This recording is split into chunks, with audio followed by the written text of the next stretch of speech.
ভাইরে, শুধু ইফতার আর সাহরি খাওয়ার নাম রোজা না। রোজা কেন রাখেন সেই উদ্দেশ্যই জানেন না, তাহলে কিভাবে আপনার রোজার উদ্দেশ্য আপনি সফল কাম হতে পারবেন? ভাইরা আমার, সারা দেশে লক্ষ লক্ষ মানুষ আমরা রোজা রাখি, কিন্তু আমাদের জীবনে কোনো পরিবর্তন নাই। আমরা রোজা রাখি, দুর্নীতি করি, রোজা রাখি, ঘুষ খাই, রোজা রেখে আবার আমরা মিথ্যা কথা বলি, রোজা রেখে আমরা আবার চিটারি বাটপারি করি, রোজা রেখে আমরা আবার মানুষের হক নষ্ট করি, রোজা রেখে আমরা অনেকে গালিগালাজ করি, রোজা রেখে আমরা অনেকে মানুষের অধিকার নষ্ট করি। কারণ ওই যে রোজার মর্ম আমরা বুঝতে পারি নাই। আল্লাহ সুবহানাহু ওয়া তাআলা কোরআনে কারিমে বলেছেন, কুতিবা আলাইকুমুস সিয়াম, তোমাদের উপরে রমজানের রোজা ফরজ করা হয়েছে। কামা কুতিবা আলাল্লাযীনা মিন ক্বাবলিকুম, যেমন তোমাদের পূর্বে যত জাতি এসেছে পৃথিবীতে সবার উপরে রমজানের রোজা ফরজ করা হয়েছিল। তো একইভাবে তোমাদের উপরে রোজা ফরজ করা হয়েছে। সবার উপরে রোজা ছিল আর তোমাদের উপরেও রোজা ফরজ করা হয়েছে। তে রোজা কেন ফরজ করা হয়েছে? লাআল্লাকুম তাত্তাকুন, আশা করা যায় এই সম্ভাবনা তৈরি হবে যে রোজা রাখলে তোমরা তাকওয়া অর্জন করতে পারবা, মুত্তাকি হতে পারবা। তাকওয়া অর্জন করা আর মুত্তাকি হওয়ার মানে হলো আল্লাহর ভয় থেকে, আল্লাহর প্রতি শ্রদ্ধা থেকে, আল্লাহর সকল আদেশ নিষেধগুলো মেনে চলা, এর নাম হলো তাকওয়া। তাকওয়া হলো কি? আল্লাহর ভয়ে, যে আল্লাহর সামনে দাঁড়াতে হবে, আল্লাহর সমস্ত আদেশ নিষেধ আমাকে মেনে চলতে হবে, সেই চেতনা থেকে আল্লাহর সমস্ত আদেশ, সকল নিষেধগুলো থেকে বেঁচে থাকা, সকল আদেশগুলো মেনে চলা আর সকল নিষেধ থেকে বেঁচে থাকা, এর নাম কি? তাকওয়া। রমজানে আমরা রোজা রাখি মূলত এই তাকওয়া অর্জন করার জন্য। তাকওয়া শিখায় আমাদেরকে রোজা। এখন প্রশ্ন উঠতে পারে যে রমজানের রোজা কিভাবে আমাদেরকে তাকওয়া শিখায়? এখানে একজনে প্রশ্ন উত্তর দিচ্ছেন যে আমরা রোজা রাখি আল্লাহকে খুশি করার জন্য, আল্লাহর সন্তুষ্টির জন্য, আল্লাহর দিদারের জন্য। আরেকজন বলেছেন আল্লাহর নৈকট্য অর্জন করার জন্য। এই উত্তরগুলো সবগুলোই ঠিক আছে, কিন্তু এগুলো হলো রোজার দূরবর্তী উদ্দেশ্য। রোজার একটা নিকটবর্তী উদ্দেশ্য আছে, আরেকটা আছে দূরবর্তী উদ্দেশ্য। আমরা অনেক কাজ করি, যে কাজগুলোর একটা প্রাথমিক উদ্দেশ্য থাকে, আরেকটা থাকে চূড়ান্ত উদ্দেশ্য। যেমন আপনি এখান থেকে রিকশায় উঠেছেন, রিকশায় উঠে আপনি মেইন রোডে যাবেন, বাড্ডা যাবেন, আফতাবনগর গেইটে যাবেন, রিকশায় উঠেছেন। আপনি আসলে বের হয়েছেন, আপনার মতিঝিলে কোনো কাজ আছে। তো আপনি যে রিকশায় উঠছেন, আপনাকে কেউ যদি জিজ্ঞাসা করে কই যাচ্ছেন, তখন এটার দুইটা উত্তর হতে পারে। একটা হতে পারে ভাই রিকশায় চড়ছি, রিকশায় করে আফতাবনগর যাব, বা রিকশায় করে বাড্ডা পর্যন্ত যাব। আরেকটা উত্তর হতে পারে ভাই মতিঝিল যাব, কারণ মতিঝিলে আপনি যাবেন, ওইটাই মূল উদ্দেশ্য। তো মতিঝিল গেলেও রিকশায় তো আর মতিঝিল যাবেন না, রিকশায় আপনি মেইন রোড পর্যন্ত যাবেন, এরপরে বাসে সিএনজিতে করে আপনি বা অন্য কোনো কিছুতে করে আপনি মতিঝিল যাবেন। তো এই যে রিকশায় করে আপনি প্রথম একটা জায়গায় যাবেন, এরপরে আরেকটা গাড়িতে করে আপনি আপনার মূল জায়গায় যাবেন। এই মূল জায়গায় যাওয়াটা হলো চূড়ান্ত লক্ষ্য, আসল উদ্দেশ্য, শেষ উদ্দেশ্য। আর প্রাথমিক উদ্দেশ্য হলো ওই যে মেইন রোড পর্যন্ত যাওয়া। ঠিক একইভাবে রমজানের রোজার দুইটা উদ্দেশ্য আছে। কয়টা উদ্দেশ্য আছে? একটা হলো প্রাথমিক উদ্দেশ্য, আরেকটা হলো ফাইনাল উদ্দেশ্য। একটা প্রাইমারি উদ্দেশ্য, আরেকটা হলো ফাইনাল উদ্দেশ্য। একটা হলো প্রাথমিক টার্গেট। প্রাথমিক লক্ষ্য হলো রমজানের রোজার, এর মাধ্যমে আমরা তাকওয়া অর্জন করব, মুত্তাকি হইতে পারবো। আর রোজার শেষ টার্গেট, চূড়ান্ত লক্ষ্য, এবং যেখানে শেষ পর্যন্ত যেতে চাই, ওই যে শেষ গন্তব্য যেরকম মতিঝিল যাওয়া, এরকম রোজার শেষ গন্তব্য হলো আল্লাহকে সন্তুষ্ট করে জান্নাতে যাওয়া। এইটা হলো রোজার শেষ উদ্দেশ্য, ফাইনাল উদ্দেশ্য। এখন প্রাথমিক উদ্দেশ্যটা যদি আপনি অর্জন করতে না পারেন, তাহলে ফাইনাল উদ্দেশ্যে কখনো আপনি যেতে পারবেন? আপনার মতিঝিলে যেতে হলে আপনাকে মেইন রোড পর্যন্ত, আগে মেইন রোড পর্যন্ত যদি আপনি যেতে না পারেন, তাহলে মতিঝিলে যেতে পারবেন? ঠিক একইভাবে রমজানের রোজা থেকে আগে আপনাকে মুত্তাকি হইতে হবে, আগে তাকওয়া অর্জন করতে হবে। রোজা রাখছেন, মুত্তাকি হইতে পারেন নাই, রোজা রাখছেন, তাকওয়া অর্জন করতে পারেন নাই, তাহলে আপনার ওই মেইন রোড পর্যন্ত যাওয়া হয় নাই। অতএব মতিঝিল পর্যন্ত যাওয়া, অর্থাৎ জান্নাত পর্যন্ত যাওয়া, আল্লাহর সন্তুষ্টি লাভ সেটাও অর্জন হবে না। আমি কি বুঝাইতে পারছি ভাইরা আমার? তাহলে এই যে রমজান আসছে, রোজা আসছে, প্রতি বছরই তো আমরা আলহামদুলিল্লাহ বেশিরভাগ মানুষই তো রোজা রাখি। আমাদের নিজেদেরকে জিজ্ঞাসা করতে হবে, রোজার যে প্রাথমিক উদ্দেশ্য আছে সেটা আমি হাসিল করতে পারলাম কি পারলাম না। যদি আমি রোজার প্রাথমিক উদ্দেশ্য হাসিল করতে না পারি, তাহলে রোজার আসল উদ্দেশ্য যে আল্লাহকে খুশি করে জান্নাতে যাওয়া, সেটা কোনোদিনই অর্জন হবে না। এবার তাহলে আমাদের হিসাব মিলাইতে হবে যে রোজা রাখার পর আমি মুত্তাকি হইতে পারছি কিনা। আসেন একটু আমরা হিসাব মিলানোর চেষ্টা করি ভাইরা আমার।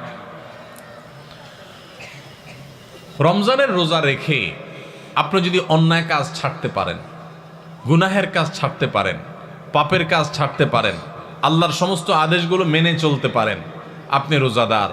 রমজানের সম্মান, রমজানের মর্যাদা রক্ষা যদি আপনি করার চেষ্টা করেন, তাহলে বুঝতে হবে আপনার ভিতরে ওই যে তাকওয়া, আল্লাহর ভয়ে, আল্লাহর নির্দেশ মানা, আল্লাহর নিষেধ থেকে বেঁচে থাকা, এই চেতনা আপনার মধ্যে একটু একটু করে জাগতেছে।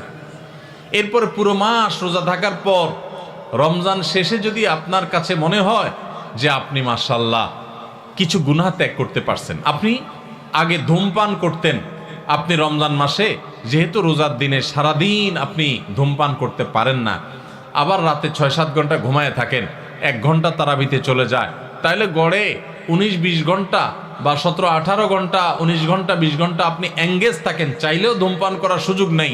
13-14 ঘন্টা রোজা রাখলেন, 6-7 ঘন্টা ঘুমায় থাকলেন, সেহরি সহ আপনার তারাবির নামাজ সহ 5 ওয়াক্ত নামাজ মিলায়া, সব মিলায়া আপনার প্রায় 19-20 ঘন্টা ধরে আপনি এমনিই আপনি চাইলেও বিড়ি সিগারেট খাওয়ার সুযোগ নাই। তাহলে আর বাকি থাকে 4 ঘন্টা 24 ঘন্টার মধ্যে। তাহলে রমজান মাসে আপনি যদি এই 4টা ঘন্টা কষ্ট করে জিম খিসি থাকতে পারেন, তাহলে 1 মাসেই আপনি চাইলে এই বদভ্যাস ত্যাগ করতে পারেন।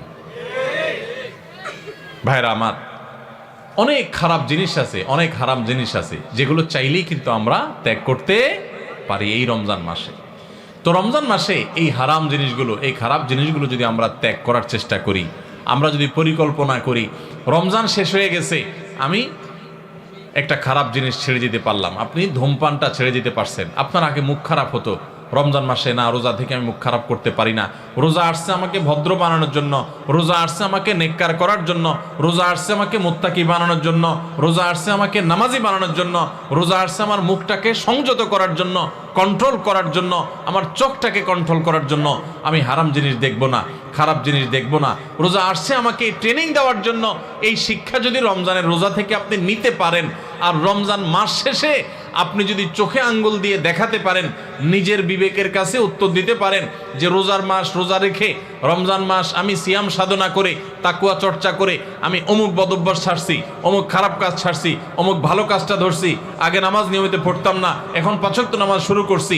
যদি রমজানের পরেও এগুলো আপনি ধরে রাখতে পারেন, তাহলে আপনি আল্লাহর শুকর আদায় করবেন যে আপনার রোজা আল্লাহর কাছে কবুল হয়েছে। এবং কবুল হয়েছে দেখে আল্লাহ আপনাকে রোজার মাধ্যমে ভালো কাজ করার তৌফিক দিচ্ছেন, খারাপ কাজ থেকে বাঁচার তৌফিক দিচ্ছেন। ভাইরা আমার, এই জন্য এই বছরের রমজান আসার আগে, রোজা শুরু হওয়ার আগে আসেন আমরা একটু প্রতিজ্ঞা করে নিই যে আমাদের রোজাগুলো হবে রোজার উদ্দেশ্য যেন আমি হাসিল করতে পারি। সেজন্য ভাইরা আমার, আপনি রিক্সা উঠলেন, মেইন রোডে যাবেন, তারপরে আপনি মতিঝিল যাবেন, আপনি মেইন রোডে যাবেন এই জন্য রিক্সা উঠছেন, ঠিক আছে, কিন্তু রিক্সা কোনো কারণে পাঞ্চার হয়ে গেছে।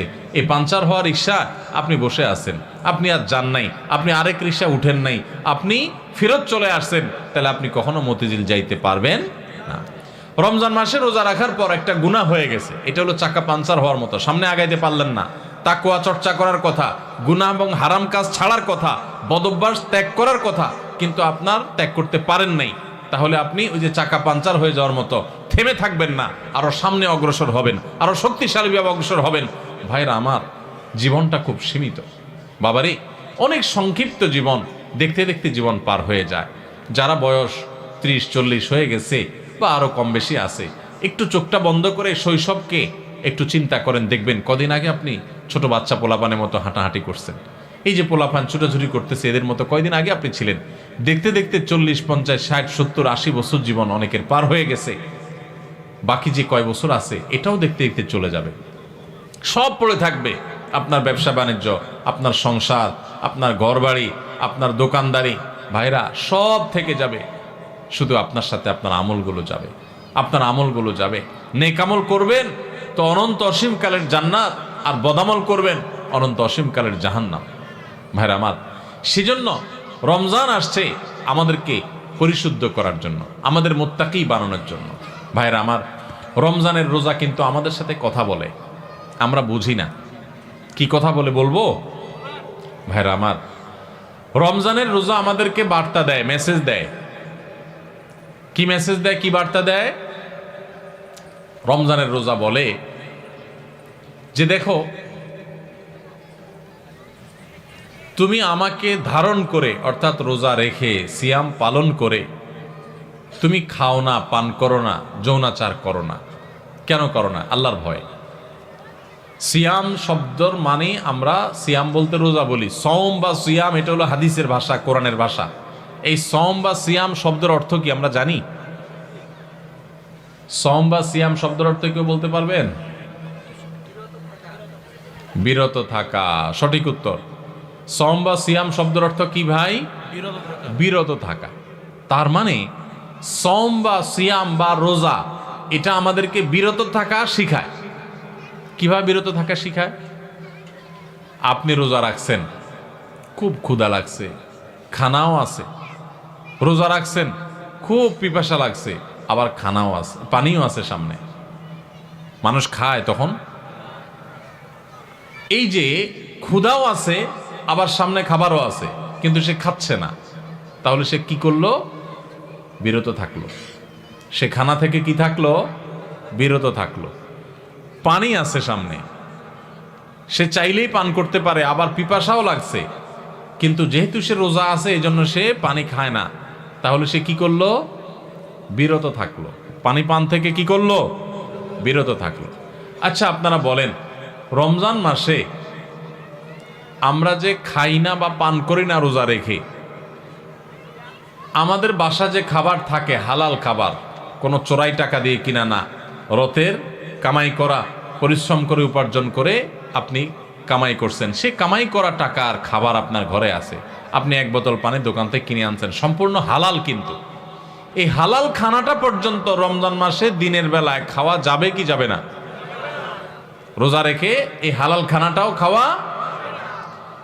যেই রমজান মাসে আল্লাহ তাআলা দিনের বেলায় হালাল খানাটা পর্যন্ত খাওয়া নিষেধ করে দিয়েছেন, তাহলে সেই রমজান মাসে রোজা রেখে আপনি যদি মিথ্যা কথা বলেন, হারাম কথা বলেন, গালিগালাজ করেন, অশ্লীল কথা বলেন, মন্দ কথা বলেন, মিথ্যা কথা বলেন, তাহলে সেটা কত বড় জঘন্য অপরাধ হতে পারে আপনি চিন্তা করেন। যে রমজান মাসে দিনের বেলায় হালাল খানা পর্যন্ত আল্লাহ তাআলা সেখান থেকে বিরত থাকতে বলছেন, তাহলে হারামগুলো থেকে বিরত থাকার গুরুত্ব কত বেশি। রমজানের রোজা আমাদেরকে বলে, দেখো, তুমি যখন ক্ষুধার্ত থাকো রোজা রেখে, তোমার সামনে খাবার থাকে তবুও তুমি খাও না। তোমার যখন পিপাসা লাগে, তোমার সামনে পানি আছে, তারপরও তুমি খাও না। এমনকি মানুষের সামনেও মানুষ রোজা রেখে খায় না, আবার মানুষের চোখের আড়াল হলেও রোজা রেখে কেউ চুরি করে খায়? পিচি পোলাপান তো খাইতে পারে, তাও খায় না মনে হয়, পোলাপানও খায় না, তাই না? যে লোকটা সবার সাথে চিটারি বাটপারি করে, কথায় কথায় মিথ্যা কথা বলে, সেই লোকটাও যদি রোজা রাখে তো দেখবেন কষ্ট হয়। রুমে একা একা আছে, কেউ নাই, তারপরও সে কি লুকায় পানি খায়? খায় না। কেন খায় না? কারণ যেই আল্লাহর জন্য রোজা রাখছে, এই রুমে কেউ না দেখলে কি হবে? সে আল্লাহ দেখেন, আল্লাহর ভয়ে সে কিন্তু কিছু খায়। তো রোজা আমাদেরকে বলে, ও রোজাদার, ও আল্লাহর বান্দা, তুমি যে আল্লাহর ভয়ে রোজা রেখে পানিটা খাচ্ছ না, তোমার পিপাসা আছে, খাবারটা নিচ্ছ না, তোমার ক্ষুধা আছে, তারপরও কেউ দেখতেছে না, সিসি ক্যামেরাও নাই, রুমে দরজাও আটকানো, ফ্রিজে খাবার আছে, ঠান্ডা পানি আছে, সবকিছু আছে, ক্ষুধা তৃষ্ণাও আছে, তারপরও তুমি খাচ্ছ না, পান করতেছ না, কেউ দেখছে না, তারপরও তুমি করতেছ না। কেন? তোমার বিবেককে জিজ্ঞাসা করো। কারণ তুমি আল্লাহকে ভয় করো, আল্লাহ তোমাকে নিষেধ করেছেন খেতে, সেজন্য খাচ্ছ না। তো তুমি যখন মোবাইলে হারাম জিনিস দেখো, তুমি যখন কারোর হক নষ্ট করো, তুমি যখন কারোর ক্ষতি করো, তুমি যখন একটা গালিগালাজ করো, তুমি যখন কারোর পিছনে সমালোচনা করো, তুমি যখন নামাজ পড়ো না, তুমি যখন গুনাহের কাজ করো, তুমি যখন খারাপ কাজ করো, তখন তোমার বিবেক কেন জাগে না? তোমার আল্লাহ তো সেটাও দেখতেছেন, আল্লাহ তো সেগুলোও নিষেধ করেছেন। যেই আল্লাহর নির্দেশ মানার কারণে তুমি রমজান মাসে রোজা রেখে ক্ষুধার্ত পিপাসার্ত থাকার পরেও মানুষ না দেখলেও পানাহার করো না, তাহলে সেখানে মানুষ না দেখলে চুরি করে মোবাইলে হারাম জিনিস দেখা, হারাম কাজ করা, এগুলো তুমি কিভাবে করো? আমাদের রোজা আমাদেরকে এই কথাটা সারাদিন বলতে থাকে। কথা কি বুঝাইতে পারছি ভাইরা আমার? রোজার এই বার্তা, রোজার এই মেসেজ, রোজার এই কথা যদি আমরা বুঝতে পারতাম, তাহলে আমরা মুত্তাকি হয়ে যেতাম। রোজা আমাদেরকে তাকওয়া শিখায় কিভাবে? দেখেন, তাকওয়া মানেই হলো ওই যে বললাম, আল্লাহর ভয়ে আল্লাহর আদেশগুলো মানা, আল্লাহর নিষেধ থেকে বেঁচে থাকা। যেমন আল্লাহ দেখছেন, তো রোজার মাসে রোজা রেখে আমরা আল্লাহ দেখছেন এই ভয়ে আমরা পানাহার করি না।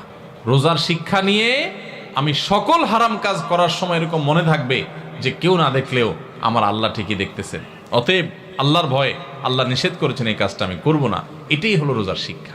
ভাইরা আমার, রোজার এই শিক্ষা যদি আমরা গ্রহণ করতে পারি, আমরা যদি মুত্তাকি হইতে পারি, তাহলে রোজা সার্থক। আর যদি সেটা না পারি, তাহলে এই রোজা সার্থক না। এই রোজার উপকারিতা আমরা পাইলাম না। এই রোজা আমাকে মেইন রোড পর্যন্ত নেয় নাই, এই রোজা আমাকে মুত্তাকি বানাই নাই, যেই রোজা আমাকে ভালো মানুষ বানাই নাই, যেই রোজা আমাকে অন্যায় থেকে বাঁচাই নাই, এই রোজা আর উপবাস থাকার মধ্যে খুব বেশি পার্থক্য নাই।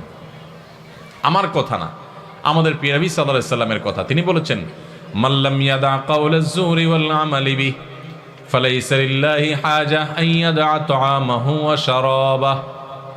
যে ব্যক্তি রোজা রেখে মিথ্যা কথা ছাড়লো না, মিথ্যা কাজ ছাড়লো না, দুই নম্বরই ছাড়লো না, চিটারি বাটপারি ছাড়লো না, এই ব্যক্তি উপবাস থাকায় আল্লাহর কোনো ঠেকা পড়ে নাই। তার মানে তার রোজা থাকা উপবাস থাকার মতো।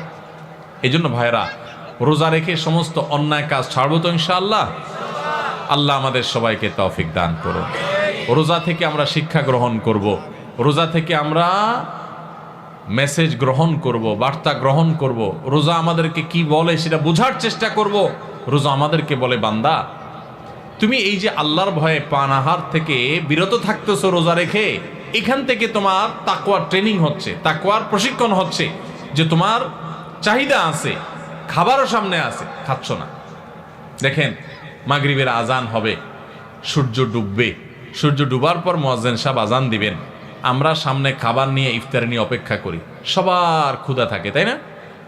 এই যে ক্ষুধার্ত অবস্থায় সবার সামনে খাবার আছে, সবগুলো মানুষ যদি রোজাদার থাকেন, কেউ কিন্তু খাবার খায় না, খায়? সবাই বসে আছে। কিসের জন্য? কিসের অপেক্ষা বসে আছে? যে আল্লাহর নির্দেশ হবে, সূর্য ডুবলে তখন খাওয়া যাবে, আল্লাহর পারমিশন হবে, এটার জন্য কি করতেছে? সে বসে আছে। আল্লাহু আকবার।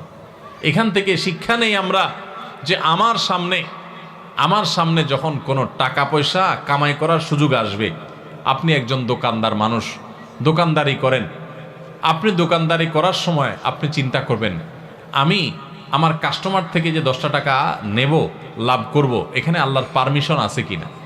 আপনি যদি ইন্ডিয়ান মশারির ডালের সাথে দেশি মশারির ডাল মিশায়া বিক্রি করেন, তাহলে এবং সেটাকে দেশি মশারির ডাল বলে বিক্রি করেন, তাহলে এখানে কি আল্লাহর নির্দেশ আছে না নাই?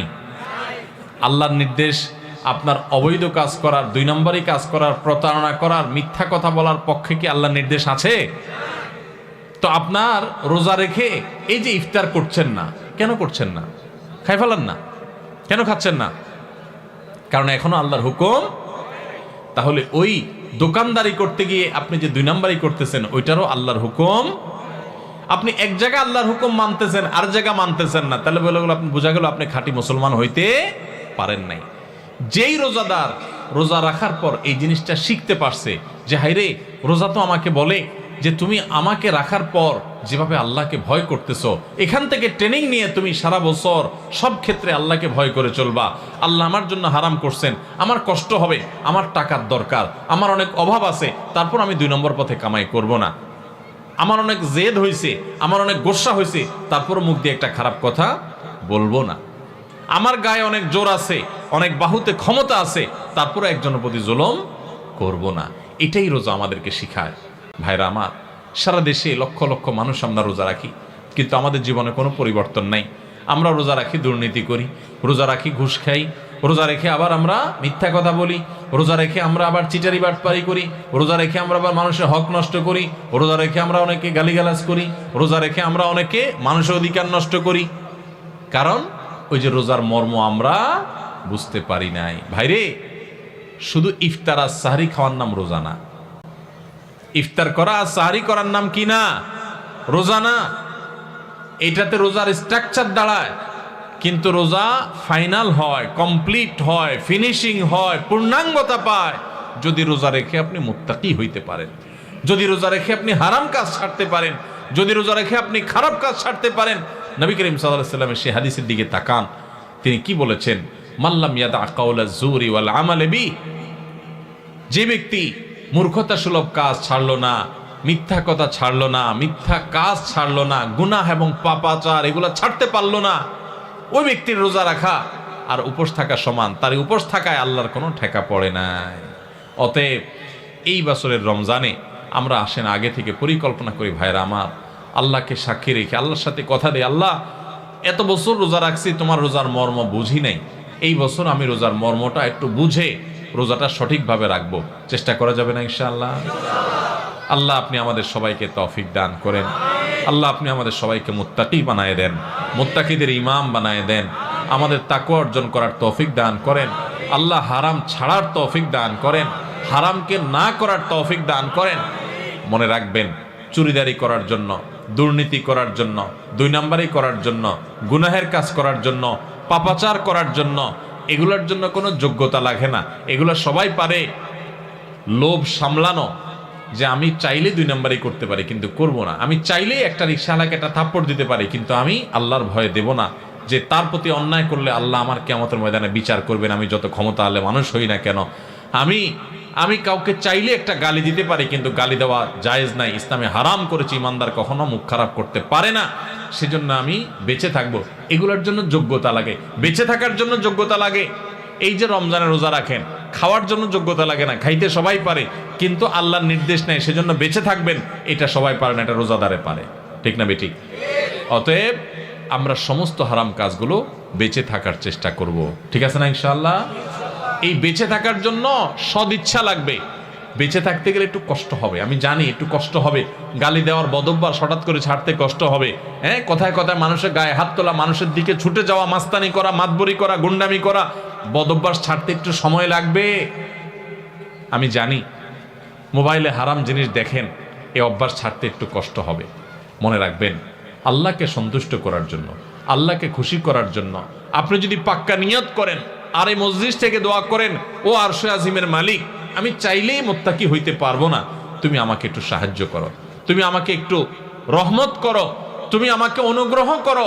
তোমার কত বান্দা খারাপ মানুষ ছিল, তারা ভালো হয়ে গেছে, আল্লাহ তুমি আমাকে একটু ভালো মানুষ বানায় নাও, আমি যেন ভালো হইতে পারি। চেষ্টা করা যাবে না ইনশাআল্লাহ? আল্লাহর কাছে দোয়া করা যাবে না ইনশাআল্লাহ? ভোর রাত্রে যখন সাহরি খাইতে উঠবেন, সাহরি খাওয়ার পর ফজরের আজানের আগে আপনি 10 মিনিট 5 মিনিট একটু আল্লাহর কাছে ক্যাবলামুখী হয়ে হাত তুলে রুমের লাইটটা বন্ধ করে একটু আল্লাহর সাথে কথা বলবেন। মানুষের সাথে বহুত কথা বলছেন, আল্লাহর সাথে একটু কথা বলে দেখেন। আল্লাহর সাথে কথা বলার স্বাদ আছে ভাই, অনেকে জীবনে একবারও এই স্বাদ পান নাই। একটু কথা বলে দেখেন।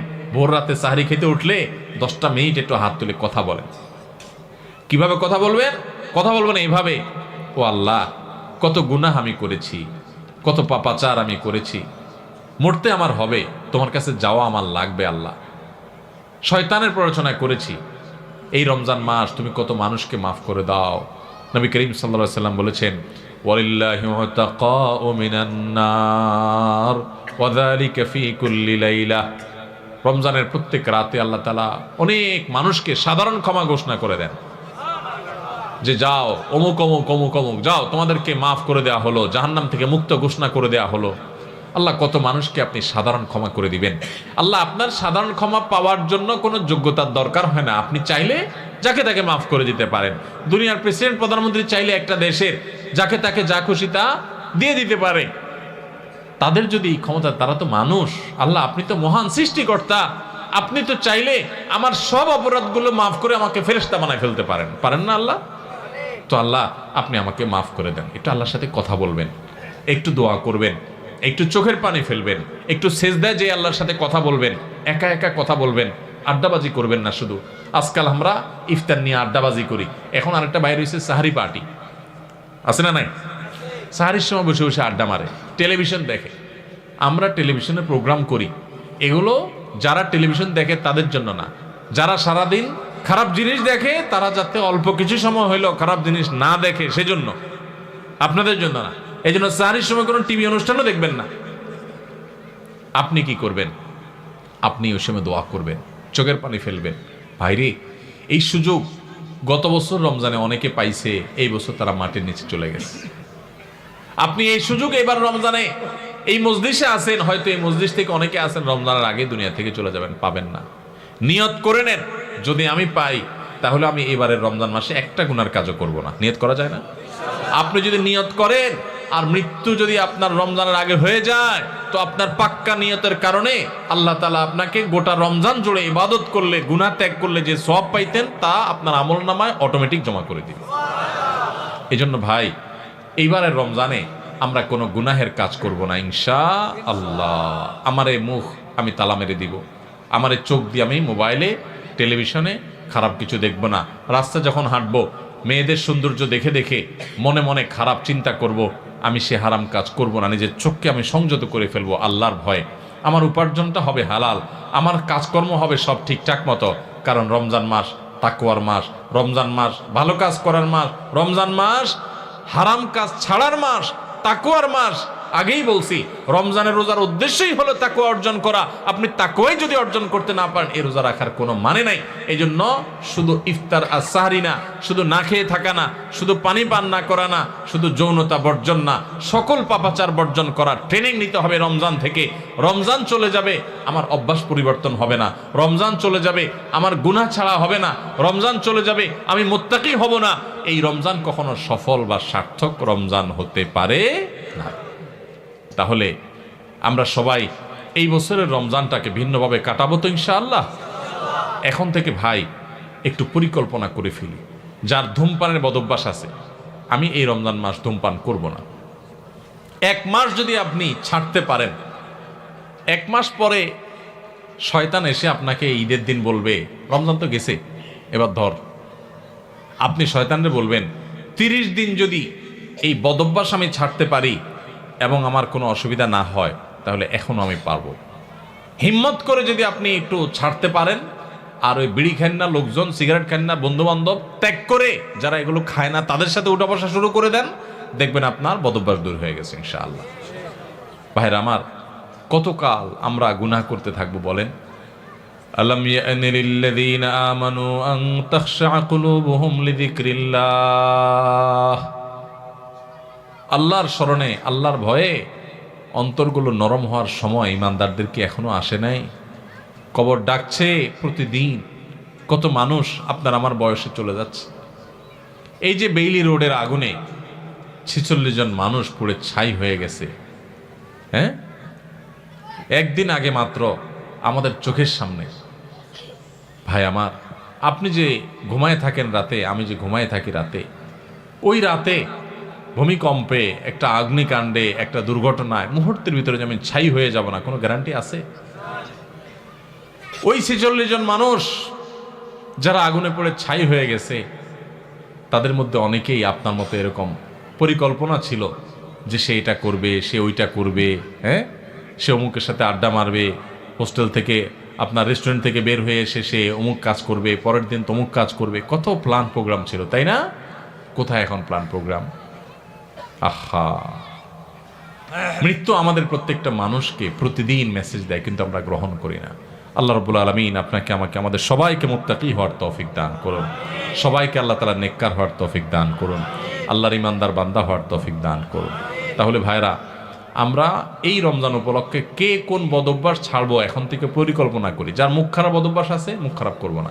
মুখ খারাপ হলে নিজের প্রতি নিজে শাসন করব যে আমি রোজা থেকে কেন মুখ খারাপ করলাম, তাহলে এটার শাস্তি স্বরূপ আমি 2 রাকাত নফল নামাজ পড়বো। এটার শাস্তি স্বরূপ আমি 200 টাকা গরিব মানুষকে দিয়ে দিব। এটার শাস্তি স্বরূপ আমি আল্লাহর কাছে 10 মিনিট ধরে ইস্তেগফার করতে থাকবো। এরকম যদি করেন, তো দেখবেন আপনার আর ওই বদভ্যাসটা আসবে না, শয়তান দেখবেন আপনাকে আর প্ররোচনা করবে না। চেষ্টা করা যাবে না ইনশাআল্লাহ? তাহলে ভাই ভিতরে ভিতরে পরিকল্পনা করে ফেলি যে কে কোন বদভ্যাস ছাড়বো, ঠিক আছে না ভাইরা আমার? সৈয়দ আবুল হাসান আলী নদভী রহমতুল্লাহ আলাই ভারতবর্ষের অনেক বড় একজন পণ্ডিত ব্যক্তি ছিলেন। সৈয়দ আবুল হাসান আলী নদভী রহমতুল্লাহ আলাই রমজানের রোজা সম্পর্কে বোঝাতে গিয়ে অত্যন্ত চমৎকার একটি উপমা দিয়েছেন, উদাহরণ দিয়েছেন। তিনি বলেছেন, আমরা যে রমজানের রোজা রাখি, এই রোজা আমাদেরকে আরেকটা বড় রোজার কথা বলে। সেটা আবার কোনটা? সেটা হলো আমাদের গোটা জীবনটাই একটা রোজা। রমজানের রোজা এটা যেরকম একটা রোজা, আমাদের পুরা জীবনটাই একটা কি রোজা। কিভাবে? রমজানের রোজা শুরু হয়, প্রতিদিনের রোজাটা শুরু হয় কখন থেকে? শবে সাদিক হলে, ফজরের ওয়াক্ত শুরু হলে রোজা শুরু হয় না? আমাদের পুরো জীবনটাও একটা রোজা। আর সেই জীবনের রোজা শুরু হয় কখন? জীবনের রোজা শুরু হয় মানুষ যখন বালেগ হয়, প্রাপ্তবয়স্ক হয়। বাচ্চা বয়সে তো ইসলামের কোনো বিধিবিধান তার উপরে প্রযোজ্য না। এগুলো সব তার উপরে প্রযোজ্য হবে, ফিট হবে কখন? সে যখন বালেগ হবে, প্রাপ্তবয়স্ক হবে। তো রমজানের রোজা এটা হলো ছোট রোজা, আয়তনে ছোট, আকারে ছোট। 14 ঘন্টা, 15 ঘন্টা, 16 ঘন্টা, এক এক দেশে এক এক রকম। এই 14-15 ঘন্টা বা 16 ঘন্টার রোজা হলো রমজানের রোজা। আর আমাদের গোটা জীবনটা একটা রোজা, সেই রোজাটা আয়তনে অনেক বড়। রমজানের রোজা শুরু হয় শবে সাদিক থেকে, ফজরের ওয়াক্ত থেকে। আর জীবনের রোজা শুরু হয় প্রাপ্তবয়স্ক হলে, বালেগ হলে। রমজানের রোজা শেষ হয় কখন ভাই? সূর্য অস্ত গেলে। জীবনের রোজা শেষ হয় জীবনের সূর্য অস্ত গেলে। জীবনের রোজা শেষ হয় কখন ভাই? জীবনের সূর্য ডুবে গেলে, মারা গেলে। রমজানের রোজা রেখে যেরকম খাওয়া নিষেধ, পান করা নিষেধ, স্ত্রী সহবাস নিষেধ, যৌনাচার নিষেধ, খারাপ কাজ নিষেধ, গোটা জীবনের বালেগ হওয়া থেকে নিয়ে মরণ পর্যন্ত এই যে গোটা জীবনটা একটা রোজার মতো, এই গোটা জীবনেও কিন্তু চুরি করা নিষেধ, ডাকাতি করা নিষেধ, মদ খাওয়া নিষেধ, বিড়ি সিগারেট খাওয়া নিষেধ, গালিগালাজ করা নিষেধ, নামাজ ত্যাগ করা নিষেধ, চুরি করা নিষেধ, মানুষের হক নষ্ট করা নিষেধ, কারোর ক্ষতি করা নিষেধ। এরকম বহু বিষয় আমাদের জীবনে নিষেধ কি নিষেধ না? রমজানের রোজা যেরকম অনেকগুলো জিনিস নিষেধ, জীবনের রোজাতেও অনেকগুলো জিনিস নিষেধ। ভাইরা আমার, পার্থক্য শুধু একটা জায়গায়। সেটা কোথায়? সেটা হলো রমজানের রোজা যদি ভেঙে যায়, রমজানের রোজা যদি ভেঙে যায় তাহলে ওইটা তখন আর জোড়া দেওয়া যায় না। কিন্তু জীবনের রোজা যদি ভেঙে যায়, আপনি জীবনের রোজা রেখে পাপাচার করার কথা না, কিন্তু একটা পাপ করে ফেলছেন, তাহলে রোজা ভেঙে গেল, জীবনের রোজা।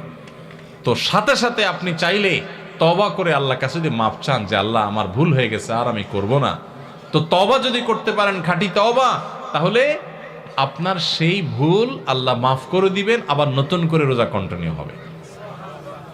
কথা কি বুঝাইতে পারছি? তাহলে রমজানের রোজাটাও একটা রোজা, আমাদের পুরো জীবনের রোজাটাও একটা। রমজানের রোজার শুরু আছে, শেষ আছে, জীবনের রোজারও শুরু আছে। রমজানের রোজাতে আমরা যদি কোনো কিছু খেয়ে পান করে রোজা ভেঙে ফেলি, এটা জোড়া লাগানো যায় না, কারণ 12-14 ঘন্টার রোজা। ওইটা যেহেতু সারা জীবনের 50-60 বছরের রোজা, এই জন্য ওখানে যদি রোজা ভঙ্গ হয়ে যায়, তওবা করে সাথে সাথে জোড়া লাগানো যায়। ভাইরা আমার, রোজা যে আমাদের কত কিছু শিখায়, রোজার যে কত মর্ম আছে, রমজান যে আমাদেরকে কত কিছু শিখায়। আহা, আমরা বেশি মানুষ বুঝি না। আমাদের রোজার মানে 4টা জিনিস। আমাদের রমজানের মানে কয়টা জিনিস? আমাদের রমজান মানে হলো রোজা রাখা, ইফতার করা, সাহারি খাওয়া, আর বড় জোর তারাবি পড়া, বস কাম 4টা। আর এর সাথে আমরা যত অপকর্ম আছে, যত আকাম কুকাম আছে, যত গুনাহের কাজ আছে, যত পাপাচার আছে, সব চালাইতে থাকি। রোজা মানে শুধুমাত্র পেটের রোজা না, রোজা মানে শুধু মুখের রোজা না, রোজা মানে 2 ঠোঁটের রোজা, রোজা মানে হাতের রোজা, রোজা মানে পায়ের রোজা, রোজা মানে চোখের রোজা, রোজা কানের হয়, রোজা আপনার মাথার হয়, ব্রেইনের হয়, রোজা পুরো শরীরের হয়।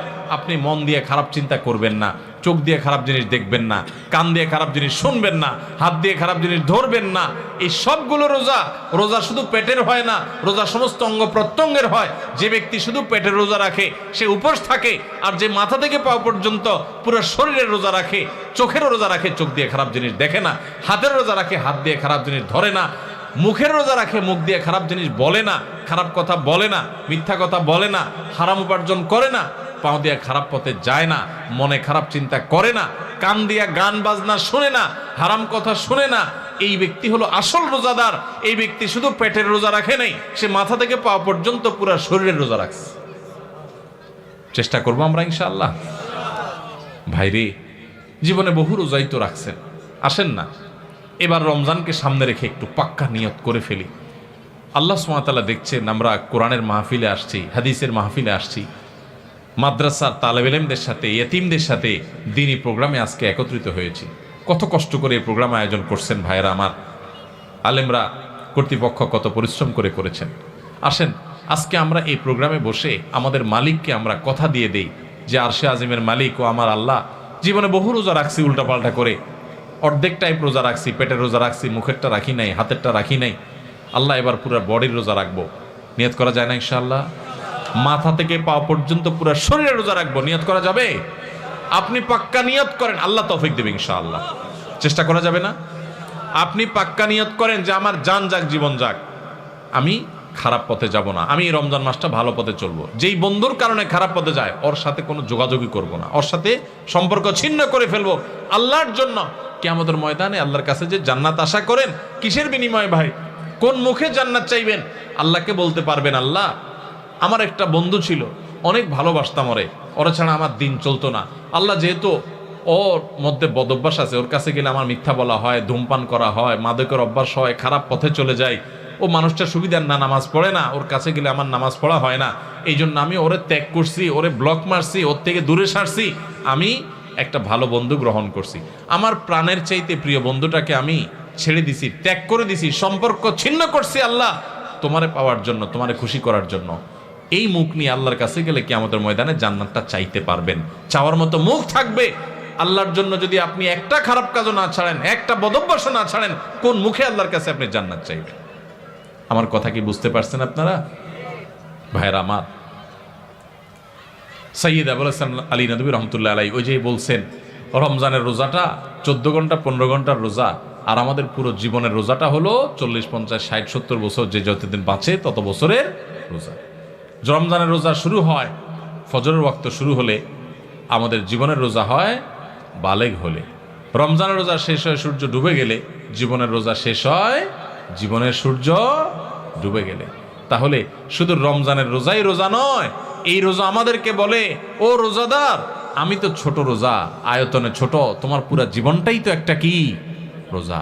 রোজা রেখে যেরকম তুমি খাইতে পারো না, পান করতে পারো না, তোমার গোটা জীবন ভর তুমি নামাজ ত্যাগ করতে পারো না, হারাম কাজ করতে পারো না, সেখানে অনেক কিছু নিষেধ আছে। এইবারের রমজানে আমি আল্লাহর কাছ থেকে আমার গুনাহগুলো মাফ করাইয়াই ছাড়বো।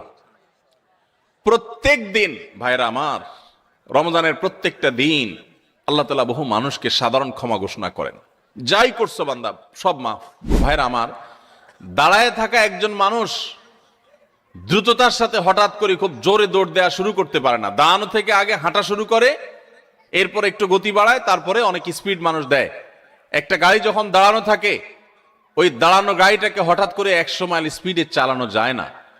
আগে 10, 20, 30 স্পিডে চালাইতে হয়, এরপর আস্তে আস্তে উঠাইতে উঠাইতে 100, 150 পর্যন্ত উঠাইতে পারে। আপনি দাঁড়িয়ে আছেন, ইবাদত বন্দেগী করছেন না, অপেক্ষা করছেন রমাদান আসবে, তখন আপনি দিবেন দৌড়, একেবারে আমল করে শেষ করে ফেলবেন। যারা রমজানের চাঁদ উঠার জন্য অপেক্ষা করে, যে চাঁদ উঠলে কোরআন তেলাওয়াত শুরু করব, চাঁদ উঠলে জিকির আজকার শুরু করব, চাঁদ উঠলে দোয়া দুরূদ শুরু করব, রোজা শুরু করব, নফল নামাজ শুরু করব, দান সাদেকা শুরু করব, এদের বেশিরভাগ মানুষের অবস্থা হলো রমজান দেখতে দেখতে চলে যায়, তার ইবাদত আর করা হয় না। এই জন্য রমজানের আগে থেকেই যে আমলগুলো আপনি রমাদানে করবেন তার রিহার্সেল করতে হয়, প্রস্তুতি নিতে হয়। তো যে প্রস্তুতিগুলো আমাদের রমাদানকে অর্থবহ করতে পারে, ইবাদত বন্দিগি দিয়ে সাজাতে পারি, আমরা সমৃদ্ধ করতে পারি, এবং যেই রমাদানটা আমার জীবনে যতগুলো রমজান আসছে তার মধ্যে এটা একটা স্পেশাল রমাদান হবে, এই রমজানকে আমি অন্য রমজান থেকে পার্থক্য করতে পারবো, এই রমাদান আমার জন্য অনেক তৃপ্তিদায়ক হবে, এই রমাদান যাওয়ার পরে আমার মনে হবে যে আলহামদুলিল্লাহ এই বছর আমি আল্লাহকে মন ভরে প্রাণ ভরে ইবাদত করতে পেরেছি, তাকওয়া চর্চা করতে পেরেছি, আমার ভালো লাগা কাজ করবে, আমার দিল গাওয়াহ এবং সাক্ষ্য দিবে। সেই রকম রমাদান কাটাতে হলে আপনাকে রমাদানের আগে থেকে অনেকগুলো প্রস্তুতি নিতে হবে।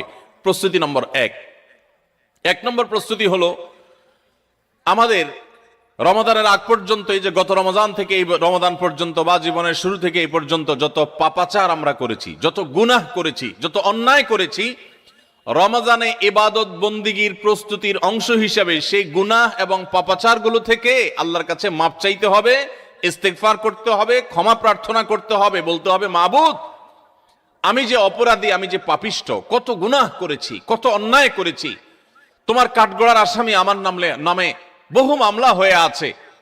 এত অপরাধ করার পর রমাদানে যখন আল্লাহ তাআলা রহমত, বরকত, মাগফিরাত, নাজাত, বহুবিধ কল্যাণ তার বান্দাদেরকে দিবেন, পাপিষ্ঠরা তো সাধারণত আল্লাহর এই রহমতগুলো থেকে বঞ্চিত হয়। তো আল্লাহ আমার গুনাহ খাতাগুলো যেগুলো আগে ছিল সেগুলো সব মাফ করে আমার রমাদানে তোমার যে রহমত বরকত নাজিল হবে সেটার জন্য আমাকে একটু উপযোগী করে দাও, আমি যেন পাপিষ্ঠ হয়ে তোমার রহমত থেকে বঞ্চিত না হই। এখন থেকে সেই দোয়া করা, সেই চোখের পানি ফেলা, ইস্তেগফার করা, এটা রমজানের প্রস্তুতির অংশ। মক্কার ইমাম শেখ আব্দুর রহমান আস-সুদাইস হাফিজাহুল্লাহ, তার কাছে কিছু যুবক, সৌদিয়ান কিছু যুবক একবার যে বললেন যে আমরা প্রতি বছর রমজান আসার আগেই প্রস্তুতি নেই মানসিকভাবে যে আমরা এবার রমাদানে অনেক ইবাদত বন্দি করব, কোরআনটা খতম দিব, 5 ওয়াক্ত নামাজ 1 ওয়াক্ত আমরা ছাড়বো না, রমজান আসলে আমরা অনেক ভালো ভালো কাজ করব, আমরা এগুলো পরিকল্পনা করি। কিন্তু দুঃখের বিষয় হলো দেখতে দেখতে রমজানটা চলে যায়, শেষের দিকে আফসোস হয় এবং একটু খারাপ লাগা কাজ করে এবং দিন শেষে রমাদান পার হয়ে যায় এবং আমরা আবার অপেক্ষায় থাকি, ঠিক আছে তাহলে পরের বছর করব। এভাবে রমজানে আর ইবাদতের তৌফিক হয় না। এত চেষ্টা করি, এত নিয়ত করি, কিন্তু আসলে না ওই কোরআনটাও ভালো করে খতম দিতে পারি, খতম দিলেও কোনো রকম খতম হয়, সুন্দর করে পড়া হয় না, ধীরস্থিরতার সাথে তেলাওয়াত করা হয় না, নামাজটা ঠিক মতো পড়া হয় না, কোনো ভাগ দিয়া তারাবি মিস হয়ে যায়, আমার গুনাহ হয়ে যায়। আমি ভালো থাকতে চাই কিন্তু রমাদান ইবাদত করার তৌফিকটা হয় না। কেনই অবস্থা হয় আপনি আমাদেরকে একটু নসিহত করেন। তখন শেখ সুদাইস হাফিজাহুল্লাহ তিনি তাদেরকে বলেছিলেন যে আমার মনে হয় রমজান যখন শুরু হয়, আল্লাহর অবারিত রহমত যখন ঢেকে ফেলে ইমানদারদেরকে, যারা নিজের পাপাচারে, নিজের কৃতকর্মে, নিজের অপরাধে, নিজের গুনাহের কারণে আল্লাহর রহমত থেকে বহু দূরে সরে গেছে, তারা আল্লাহর রহমতের উপযুক্ততা হারিয়ে ফেলেছে। সেই উপযুক্ততা হারিয়ে ফেলার কারণেই আমরা অনেকেই ইবাদত করতে চাই কিন্তু বেটে বলে হয় না। আমরা অনেক চিন্তা করি, অনেক কিছু করব, কিন্তু হয়ে ওঠে না, রমজানটা চলে যায়, কপাল পোড়া হয়ে যায়। রমজানে যদি ইবাদত করতে না পারেন তো এটা শুধু শখের ব্যাপার না, রমজানে ইবাদত করতে না পারলে তো স্বয়ং নবী সাল্লাল্লাহু আলাইহি সাল্লাম এবং জিবরিলের বদদুয়ার ভাগীদার হবেন। বাউদামান আদরাকা রমাদান ফালাম ইগফারলাহ ওয়ালাম ইগফারলাহ, যে ব্যক্তি রমজান পেল অথচ তার রমজানের গুনাহ খাতাগুলোকে মাফ করাইতে পারলো না, আল্লাহর রহমতের ভাগীদার হতে পারলো না, এ তো কপাল পোড়া, এ ধ্বংস অনিবার্য। তাহলে আমরা আল্লাহর রহমত থেকে বঞ্চিত হই, ধ্বংসের দ্বার প্রান্তে চলে যায়। রমাদানে কত মানুষকে আল্লাহ মাফ করেন, আমি কপাল পোড়ার মতো সেই জায়গায় দাঁড়ায় আছি। আগে যা ছিলাম রমজানে তাই, একটু রোজা রাখলাম, একটু ইফতার করলাম, একটু সাহারি খেলাম, একটু তারাবি টুকটাক পড়লাম, বাস এ হলো আমার রমজান। রমজান চলে যায়, আমার চোখের পানি আসে না, আমার দোয়া আসে না, আমার কান্নাকাটি আসে না, আমার ক্ষমা প্রার্থনা আসে না, আমার তওবা আসে না, আমার ইস্তেগফার আসে না, আমার জীবনটা পরিবর্তন হয় না, আমার সংশোধন হয় না, আমার আত্মশুদ্ধি হয় না, আমি কপাল মতো পড়ার মতো পড়ে থাকি। এর অন্যতম প্রধান কারণ হলো যে আমি সারা বছর পাপাচার করে আল্লাহর রহমত থেকে এত দূরে সরে গেছি যে রমাদানের আল্লাহর এই রহমতের উপযুক্ততা আমার হারিয়ে ফেলেছি। এই জন্য শেখ সুদাইস তাদেরকে বলেছিলেন আমার মনে হয় আমাদের গুনাহ এবং পাপাচারের কারণে আল্লাহর রহমতের উপযুক্ততা আমরা নষ্ট করে ফেলেছি। এই জন্য রমজান আসার আগে প্রস্তুতি হিসাবে আমরা আল্লাহর কাছে চোখের পানি ফেলে দোয়া করে আগের সব গুনাহগুলো মাপ চেয়ে নেই যে আল্লাহ রমজানের রহমতের উপযুক্ত হওয়ার জন্য আমার পূর্বের সব গুনাহ মাফ করে দেন, আমার হালখাতা করে দেন। আমরা যেরকম দোকানদারদের কাছে পুরাতন বাকি সমস্ত টাকা পরিশোধ করে হালখাতা করলে নতুন করে আবার অনেক বাকি দেয় আমাদেরকে, আর আগের টাকা পরিশোধ না করলে নতুন বাকি দেয় না, তো আল্লাহর কাছে আগের গুনাহগুলো মাফ করে নিতে পারলে, মাফ করায় নিতে পারলে নতুন করে রহমতের উপযুক্ততা তৈরি হয়। এই জন্য রমজানের প্রস্তুতির অংশ হিসেবে প্রথম প্রস্তুতির কথা বলেছি। আল্লাহর কাছে আসুন, নিজের কৃত পেছনের সমস্ত গুনাহ, সমস্ত খাতা, সমস্ত ভুল, সমস্ত বিচ্যুতি, সমস্ত ত্রুটি, সমস্ত পাপাচার, সমস্ত জুলুম, যত অন্যায় করেছি, চোখের গুনাহ করেছি, মুখের গুনাহ করেছি, মোবাইলে গুনাহ করেছি, ফেসবুক, ইউটিউব, মোবাইল করেছি, যত গুনাহ করেছি সমস্ত গুনাহ থেকে আল্লাহর কাছে মাফ চাই এবং দোয়া করি, আল্লাহ তুমি সব গুনাহগুলো মাফ করো, তুমি আহকামুল হাকিমিন, তুমি গফুরুর রহিম, তুমি সবকিছু করতে পারো। রমজান আসছে, প্রতিবারই আমার রমজান দেখতে দেখতে চলে যায়, ইবাদত করতে পারি না। এবার আমি তোমার রহমত পেতে চাই মাবুদ, এই জন্য তুমি আমাকে মাফ করে দাও। এই জন্য প্রথম প্রস্তুতি হলো আল্লাহর কাছে তওবা ইস্তেগফার করে নিজের গুনাহগুলোকে ধুয়ে মুছে পরিষ্কার করে রমজানের জন্য রহমতের অপেক্ষা করা। চেষ্টা করবো না ইনশাআল্লাহ? আল্লাহ আমাদের সবাইকে, আমরা যারা আছি, যারা শুনছি, আল্লাহ আমাদের সবাইকে আপনি রমাদান আসার আগে আগে আমাদের গুনাহগুলোকে মাফ করে আপনার রহমত থেকে দূরে সরার মতো যে সমস্ত অপরাধ করে বসে আছি, আল্লাহ সেগুলো থেকে আমাদের ফিরে আসার তৌফিক দেন এবং আমাদের গুনাহ খাতাগুলো মাফ করে দেন। ভাইরা আমার, তাহলে 1 নম্বর প্রস্তুতির কথা বললাম। রমজানের প্রস্তুতির অংশ হিসাবে সকল গুনাহ খাতা থেকে আল্লাহর কাছ থেকে মাপ চেয়ে নিজের প্রোফাইলটাকে ক্লিন করে ফেলবো, সব পরিচ্ছন্ন করে ফেলবো, নতুন করে হালখাতা করে রমজানের জন্য শুরু করতে পারি। তাহলে দেখবেন ইবাদতের স্বাদ পাওয়া যাচ্ছে, ইবাদতের তৃপ্তি পাওয়া যাচ্ছে, ইবাদত করতে ভালো লাগা কাজ করছে। আল্লাহ আমাকে, আপনাকে, আমাদের সবাইকে সেই তৌফিক দান করুন। দ্বিতীয় যে করণীয় আছে রমজানের প্রস্তুতির অংশ হিসাবে, সেটা হলো রমজান মাসের যে ফজিলত এবং মর্যাদা আছে, রমজান মাসের রোজার যে মাসলা মাসাইল আছে, এগুলো এখন থেকে শেখা শুরু করতে হবে। তাহলে মানসিকভাবে আপনি প্রস্তুতি নিতে পারবেন যে রমজান আসছে। আপনি রমজান শুরু হওয়ার পরে যদি এবার মাসলা শেখা শুরু করেন, তো শিখতে শিখতেই তো আপনার কয়েকদিন চলে যাবে, একটা মাস দেখতে দেখতে চলে যায়। এই জন্য রমজানের প্রস্তুতির অংশ হিসাবে এখন থেকে রমজানের কি মর্যাদা, রোজার কি মর্যাদা, মানুষকে ইফতার করালে কি লাভ, রমজান মাসে গুনাহ থেকে বেঁচে থাকার অপরিহার্যতাটা কি রয়েছে, রোজা রেখে যদি আমি গুনাহ করি তাহলে রোজার কোনো লাভ নেই, উপাস থাকার মতো, এগুলো আগে থেকে জানতে হবে, শিখতে হবে, বুঝতে হবে। রমজানের ফাজাইল এবং মাসাইল, রমজানের তাৎপর্য, মাহাত্ম্য, মর্যাদা কি, সেগুলো জানবো এখন থেকে, এবং করণীয় কি সেগুলো আমরা ঠিক করব। আমাদের একটা বক্তব্য ইউটিউবে আছে, রমজানের 27টি স্পেশাল আমল, বিশেষ আমল, এগুলো রমাদানের জন্য স্পেশাল। এই 27টি আমল প্রিন্ট করে বা হাতে কলমে কাগজে লিখে আপনি কোথাও টাঙায় রাখেন।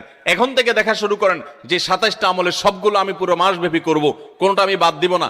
এখন থেকে প্রস্তুতি নেন। আপনি রমজানের পরে যদি জানতে শুরু করেন, তো জানতে জানতেই তো 1 সপ্তাহ চলে যাবে, আর মানতে মানতে আরেক সপ্তাহ চলে যাবে, আপনি ইবাদত করে শান্তি পাবেন না। এই জন্য এখন থেকে রমাদানের মাসাইলগুলো, মাসলা মাসাইলগুলো, ফজিলতগুলো জানা শুরু করেন। ভাইরা আমার, যত ইবাদত আছে, যত ইবাদত আছে ইসলামে, আমার ক্ষুদ্র জ্ঞানে রমাদান এবং সিয়াম, রমজান মাস এবং সিয়াম, রোজা সম্পর্কে যত ফজিলত, যত মর্যাদা, যত মাহাত্ম্যের কথা আসছে, এত মাহাত্ম্যের কথা এতগুলো হাদিসে অন্য কোন আমলের ব্যাপার আর বর্ণিত হয়েছে বলে আমার জানা নেই। এই জন্য রমাদান আসছে ভাই, জীবনে আরেকটি রমাদান আমি পাবো কোনো গ্যারান্টি নাই।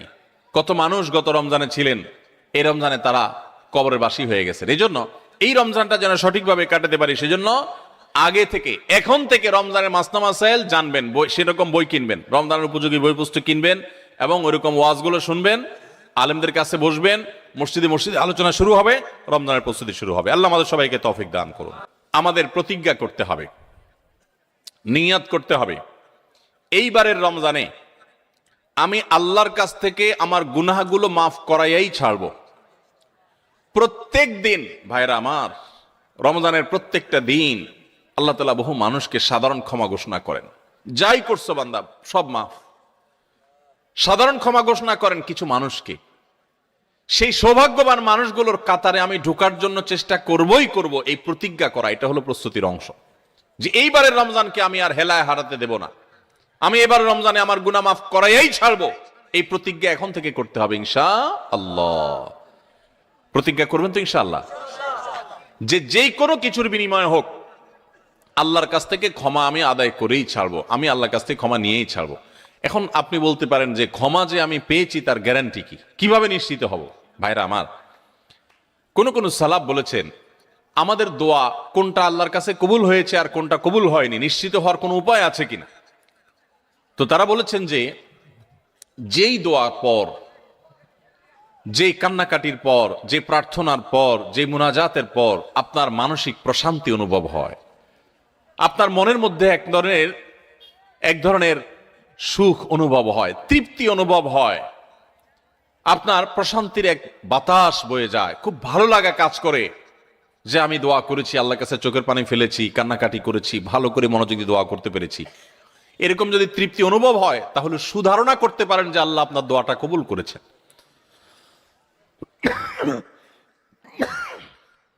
ফ্যান ট্যান নাই আপনাদের এখানে? ফ্যান নাই না?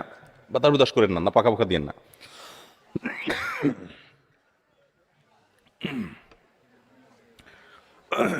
তাহলে রমাদানের প্রস্তুতির অংশ হিসেবে আমরা আল্লাহ রাব্বুল আলামিনের মাগফিরাত এবারের রমজানে আদায় করেই ছাড়বো, এই প্রতিজ্ঞা এখন থেকে করতে হবে। সাধারণ নিয়ত না, প্রতিজ্ঞা, পাক্কা নিয়ত করতে হবে। চেষ্টা করবো না ইনশাআল্লাহ যে আমি আল্লাহর কাছ থেকে আমার গুনাহগুলোকে মাফ করাইয়াই ছাড়বো। যত ত্যাগ করা লাগে, যত স্যাক্রিফাইস করা লাগে করবো, তারপর আমি মাফ করাই ছাড়বো ইনশাআল্লাহ। চেষ্টা করা যাবে না? আল্লাহ আমাদের সবাইকে তৌফিক দান করুন। ভাইরা আমার, 4 নম্বর যে করণীয় আছে আমাদের রমজানের প্রস্তুতির অংশ হিসাবে, সেটা হলো যদি কারোর আগের রমজানের, গত বছরের রমজানের রোজা বাকি থাকে, হতে পারে কেউ অসুস্থ ছিলেন, এত বেশি অসুস্থ হয়ে পড়ছেন যে রোজা রাখতে পারেন নাই, ভাঙতি পড়ছে, অথবা মা বোনদের মাসিকের কারণে রোজা ভাঙতি পড়ে থাকতে পারে, সফরের কারণে রোজা ভাঙতি পড়ে থাকতে পারে। এই ভাঙতি রোজাগুলো এই বছরের রমজানের আগে আগে রেখে দিতে হবে। আম্মা জান আয়েশা রাদিয়াল্লাহু তাআলা আনহা তার ভাঙতি রোজাগুলো পরবর্তী রমজানের আগে আগে রেখে ফেলতেন। এই জন্য রমজানের রোজার প্রস্তুতির অংশ হিসাবে আগের কোনো ভাঙতি বা কাজা রোজা থাকলে এই রমজানের আগে আগে সেগুলো রেখে ফেলা উচিত এবং উত্তম। এটা রমজানের চতুর্থ প্রস্তুতি। 5 নম্বর প্রস্তুতি হলো নিজের অন্তরকে শিরক এবং হিংসা থেকে মুক্ত করা। আল্লাহর সাথে কোনো কাউকে, সেটা কোনো মাজারে সাহিত্য ব্যক্তি হোক, কোনো জীবিত ব্যক্তি হোক, কোনো কাউকে আল্লাহর সাথে অংশীদার সাব্যস্ত করা যাবে না। এই শিরক করা থেকে নিজেকে পরিচ্ছন্ন করতে হবে, তাওহীদটাকে স্ট্রং করতে হবে এবং নিজের অন্তরকে হিংসা, বিদ্বেষ, শত্রুতা এগুলো থেকে পরিচ্ছন্ন করতে হবে। আপনি যদি এগুলো থেকে পরিচ্ছন্ন করেন, এগুলো থেকে পরিষ্কার করেন অন্তরকে, তাহলে ইনশাআল্লাহ বিইذনিল্লাহ আল্লাহ তাআলা প্রতিদিন যে বহু মানুষকে সাধারণ ক্ষমা ঘোষণা করেন, আপনি আশা করতে পারেন যে আপনি সাধারণ ক্ষমার আওতায় পড়বেন। কারণ হাদিস থেকে আমরা জানি যে যারা শিরকের মধ্যে থাকে, যাদের অন্তরে মানুষের প্রতি হিংসা থাকে, শত্রুতা থাকে, তারা আল্লাহর সাধারণ ক্ষমা থেকে মাহরুম এবং বঞ্চিত থাকে। অতএব আল্লাহর সাধারণ ক্ষমার উপযুক্ত হওয়ার জন্য নিজেদের অন্তরকে এই সমস্ত গুনাহ থেকে, বিশেষ করে শিরক এবং হিংসা থেকে পরিচ্ছন্ন হতে হবে। এটা হবে রমজানের প্রস্তুতির অংশ। রমাদানে আল্লাহ রাব্বুল আলামিন প্রতিদিন অগণিত মানুষকে মাফ করে দিবেন, বহু মানুষকে আল্লাহ তাআলা মাফ করে দিবেন। যেহেতু বহু মানুষকে আল্লাহ তাআলা মাফ করে দিবেন, তো আমি তাদের মধ্যে যেন থাকি, সেজন্য আমি আমার অন্তরকে হিংসা এবং শিরক থেকে পরিচ্ছন্ন করব। 6 নম্বর প্রস্তুতি হলো বিশেষ করে সামাজিক যোগাযোগের মাধ্যম এবং আমাদের মোবাইল ফোনগুলো নিয়ন্ত্রণ করে ফেলতে হবে, যেগুলো আমাদের ইবাদত বন্দেগীর ক্ষেত্রে বড় ধরনের বাধা সৃষ্টি করে। অনেকেই আছি যে সোশ্যাল মিডিয়ার আসক্তিতে আমরা এরকম ভয়াবহ একটা পর্যায়ে, যে আমাদের ইবাদত বন্দেগীর ক্ষেত্রে সবচেয়ে বড় বাধা হলো আমাদের এই ফেসবুকের নেশা, টিকটকের নেশা, ইউটিউবের নেশা, মোবাইলের নেশা, গেমসের নেশা। অন্তত রমজান মাস উপলক্ষে আমরা আমাদের এই সমস্ত বিষয়গুলো থেকে যদি বেরিয়ে আসতে পারি, এটা হবে সবচেয়ে বড় কার্যকর পদক্ষেপ, সবচেয়ে বড় প্রস্তুতি, সবচেয়ে বাস্তবসম্মত প্রস্তুতি। যদি আপনার হিম্মত থাকে, শুনেন, নেক আমল করার জন্য কিছু বুকের বল লাগে, মেরুদণ্ড লাগে, এগুলো সবাই পারে না। এগুলোর জন্য সৎ সাহস লাগে। ইমানদার যুবক, আমার জীবনটা শেষ হয়ে যাচ্ছে, হেয়ালিপনায়, হেলায় পেলায়, যা খুশি তা করে জীবনটা পার করে ফেলছি, এই মোবাইল স্ক্রিনের পিছনে আমার পুরো জীবনটা বরবাদ করে ফেলছি, আর কত? আলাম ইয়ানিল্লাযীনা আমানু আন তাখশা কুলুবুহুম লিযিকরিল্লাহ। আল্লাহ বলেছেন, আল্লাহর স্মরণে অন্তর বিগলিত হওয়ার মতো সময় কি ইমানদারদের এখনো আসেনি? যুবক ভাই আমার, সালহাতু সঙ্গে বুদি দিল খারাস আজ মুদে এক জামানা খাকে বাস। বহু বছর তো পাথর হয়েছিলে, আসুন এই রমাদানটা একটু মাটি হয়ে দেখি, একটু চোখের পানি ফেলে দেখি, একটু কান্নাকাটি করে দেখি। সোশ্যাল মিডিয়ার মজা তো বহু লুটেছেন, এবার আসন্ন রমাদানকে কেন্দ্র করে আসুন সোশ্যাল মিডিয়া থেকে নিজের আইডি, নিজের প্রোফাইলটাকে ডিঅ্যাক্টিভ করে ফেলান। 1 মাসের জন্য, মরে যাবেন না, একটু কষ্ট হবে, বন্ধু বান্ধবের সাথে বিচ্ছিন্ন হয়ে যাবেন, কিচ্ছু আসবে যাবে না। আমি আল্লাহর শপথ করে বলতে পারি, যদি সৎ সাহস করে এগুলো ডিলিট করে ফেলতে পারেন, পুরো অ্যাপ আইডি যদি ডিঅ্যাক্টিভ করে ফেলতে পারেন, অ্যাক্টিভিটি যদি বন্ধ করে ফেলতে পারেন, একটা মাসের জন্য যদি আপনি নিয়ন্ত্রণ করতে পারেন নিজেকে, দেখবেন মাস শেষে আপনার অবর্ণনীয় এক তৃপ্তি এবং ভালো লাগা কাজ করছে। এই জন্য সৎ সাহস করতে হয়, হিম্মত করতে হয় যে আসন্ন রমাদানে আমার ইবাদতে বড় বাধা হলো আমার এই ফোনের নেশা, মোবাইল টিপাটিপির নেশা, সো আমি এটা থেকে বেরিয়ে আসব। আমরা যদি সৎ সাহস করি, হিম্মত করি, নিয়ত করি যে আমি এই রমাদানটাকে ইবাদতে কাটাবার প্রয়োজনে আমি কোরআন তেলাওয়াত করব, আমি বই পুস্তক পড়বো, আমি সুন্দর করে নামাজটা পড়বো, আমি আমার অন্যান্য কাজকাম করব, স্টুডেন্ট হলে পড়ালেখা করবো, অন্যান্য কাজকাম করব, এর বাইরে আমি আমার সময়ের অপচয় থেকে বাঁচার জন্য আমি এই অপারেশন করব নিজের প্রতি নিজে, এই শক্ত এবং কঠিন অভিযান পরিচালনা করব। যদি আমরা নিয়ত করি, আল্লাহ তাআলা আমাদেরকে সাহায্য করবে। নিয়ত করা যাবে না ইনশাআল্লাহ? আল্লাহ আমাদের সবাইকে এই নিয়ত করার মতো সৎ সাহস দান করুন। আমি সেই যুবক দেখার সৌভাগ্য অর্জন করেছি, যেই যুবক রমাদানের শুরুতেই মোবাইল থেকে এরকম অ্যাপ ডিলিট করে ফেলে দেয়, ইবাদতের জন্য নিজেকে প্রস্তুত করে। ভাইরা আমার, বন্ধু বান্ধব অনেক কথা বলবে, হাসাহাসি করবে, কিয়ামতের ময়দানে এই হাসাহাসি করা মানুষগুলো আপনার কোনো কাজে আসবে না। আপনার আল্লাহর সামনে আপনাকে জবাবদিহি করতে হবে। রমাদান পেয়ে ইবাদত করতে পারলেন না, জবাবদিহি করা লাগবে। সো আমরা আমাদের ইবাদতে যে সমস্ত বাধা বিপত্তি আছে সেগুলো বিশেষ করে সোশ্যাল মিডিয়া এবং মোবাইল নিয়ন্ত্রণ করব ইনশাআল্লাহ, চেষ্টা করবো না ইনশাআল্লাহ। 7 নম্বর প্রস্তুতি হলো, গত বছর তার আগের বছর রমজানে আমি ইবাদত কেন করতে পারি না, কি কি সমস্যা ছিল। আমার অমুক দোস্তটা, ওর কারণে তারাবিটা পড়া হয় না, কারণ ও ওই টাইমে ফোন দেয়, আড্ডা মারতে বলে, অথবা তমুক কারণে আমার পড়ালেখাটা হয় না, অমুক নেশার কারণে হয় না, কি কারণে হয় না, প্রত্যেকেরটা আলাদা আলাদা। আমার গত রমজানে আমি কোরআনটা পুরো ভালো করে সুন্দর করে খতম দিতে পারি নাই কেন? শুরু তো করছিলাম কিন্তু শেষ করতে পারি নাই কেন? আমার গত রমজানে যে তারাবি কয়েকদিন মিস হয়েছিল, সেটা কেন মিস হয়েছিল? আমার গত রমজানে যে ভালো কাজগুলোর পরিকল্পনা ছিল, সেগুলো কেন হয় নাই? সেই বিষয়গুলো আমাদের চিহ্নিত করতে হবে, খুঁজে বের করতে হবে। বের করে এইবারের রমাদানে যেন সেগুলো রিপিট না হয়, সেগুলো যেন আর পুনরায় দেখা না দেয়, আগে থেকে সিদ্ধান্ত নিতে হবে এবং প্ল্যান করতে হবে যে আমার গত রমজানে কি সমস্যা ছিল। ও শেষের দশকে যে আল্লাহ লাইলাতুল কদর রেখেছেন, ওই দশকটাতে আমার ঈদের কেনাকাটার কারণে আমি এগুলো করতে পারি নাই, তাহলে এবছর ঈদের ঝামেলা আমি আগেই সেরে ফেলবো। আমি বাড়ি যাওয়ার নাম করে যাইতে একদিন, আসতে যাইতে একদিন, পথে একদিন, যাওয়ার পরে আবার শরীরকে ফ্রেশ করতে আরেক দিন, আমার শেষের 27তম রাত, আমার 28তম রাত, শেষের রাতগুলো ইবাদত করতে পারি নাই। মার্কেটে ঘুরছি, শপিং মলে ঘুরছি, আমার জিন্দেগি বরবাদ করছি। তাহলে গত বছর আমার ইবাদতের ক্ষেত্রে যেগুলো বাধা ছিল, যেগুলো কাঁটা ছিল, এই বছর সেগুলোকে আগে থেকে দূর করার পরিকল্পনা করতে হবে। এটা হলো রমজানের প্রস্তুতি। কথা বুঝেন নাই?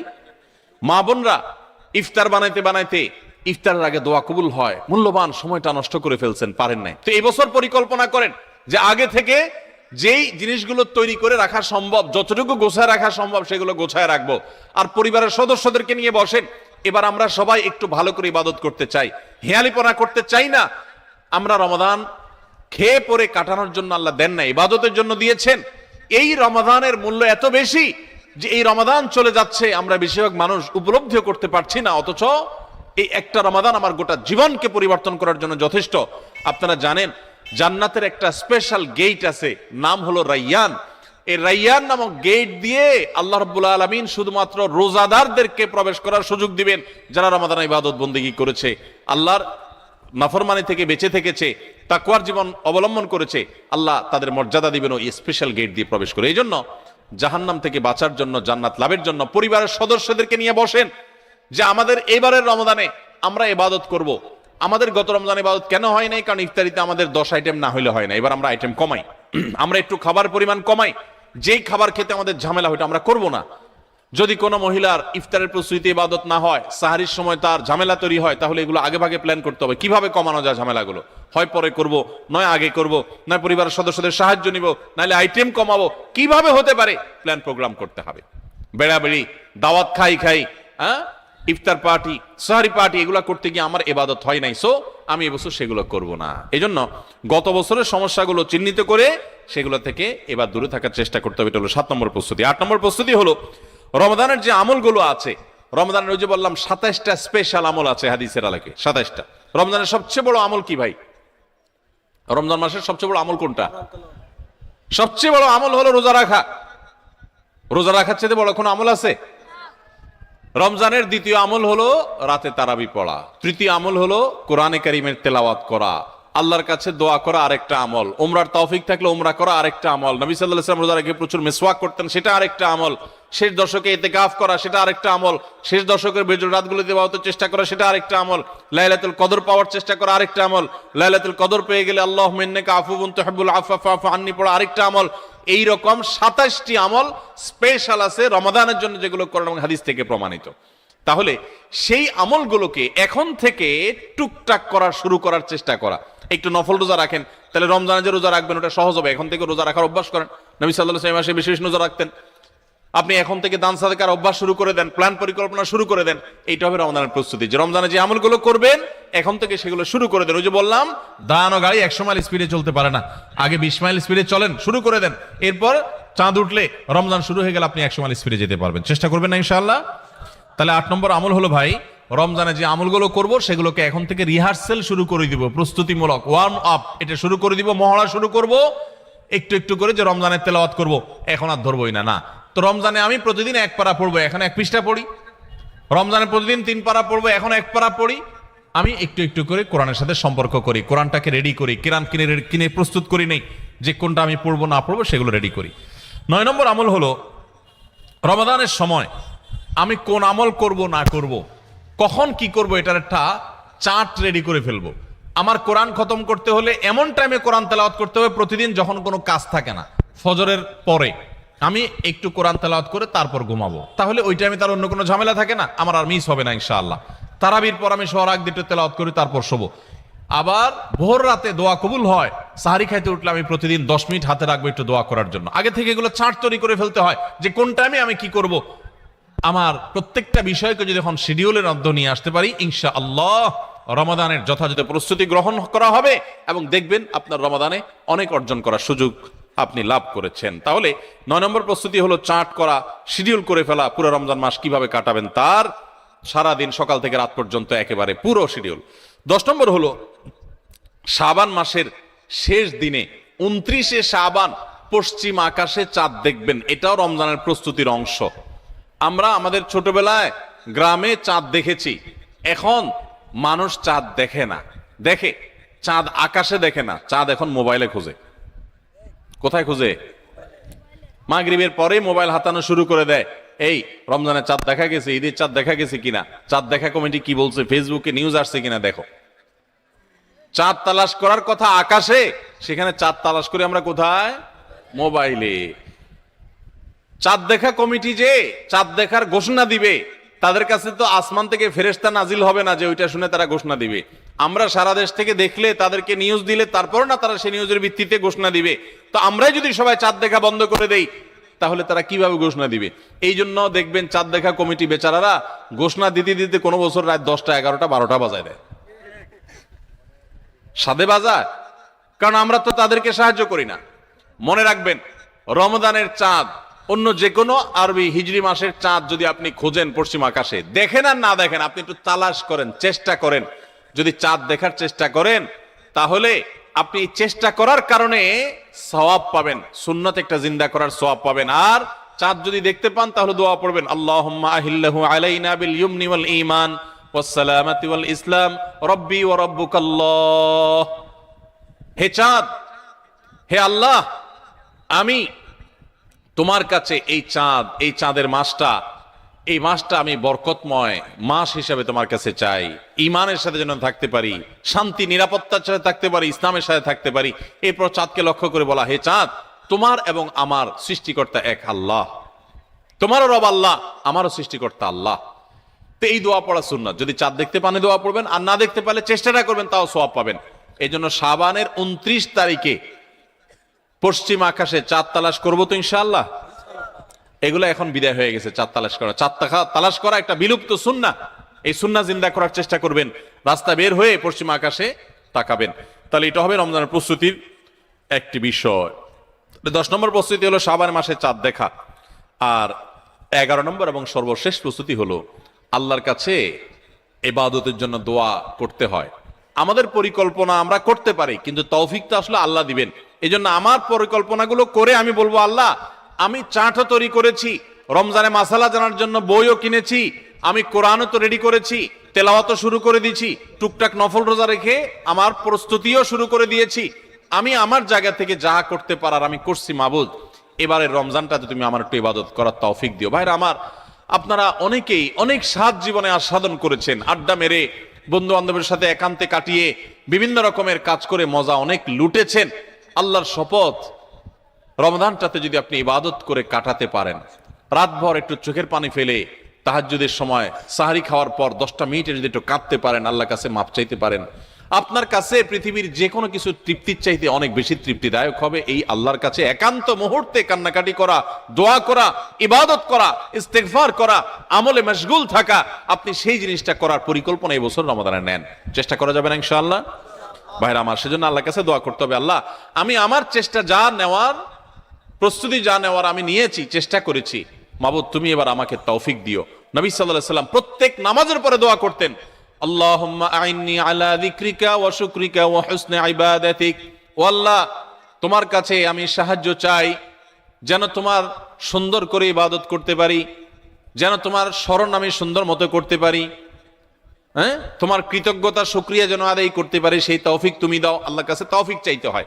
এই জন্য ভাইরা, রমাদানের সর্বশেষ এবং 11তম প্রস্তুতি বলেছি, আল্লাহর কাছে দোয়া চেয়ে নিতে হবে যে আল্লাহ তুমি আমাকে তৌফিক দিও।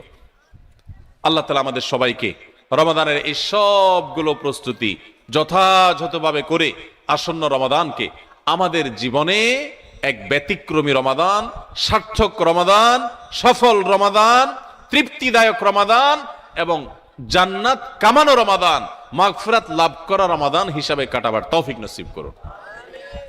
খুব দোয়া করব দিল থেকে ভাই, খুব দোয়া করব, খুব চোখের পানি ফেলবো যে আল্লাহ রমাদানে যদি ক্ষমা না পাই তাহলে তোমার ফেরেশতার বদদোয়া, তোমার নবীর বদদোয়ার ভাগীদার হইতে হবে। এর চাইতে বড় হতভাগা আর কেউ নেই যে রমজান পাওয়ার পরও ক্ষমা পায় নাই, রমজান পাওয়ার পরও 5 ওয়াক্ত নামাজ ধরতে পারে নাই, রমজান পাওয়ার পরও কোরআন ধরতে পারে নাই, রমজান পাওয়ার পরও তার জীবনে পরিবর্তন হয় নাই, তাকওয়া শুরু করতে পারে নাই।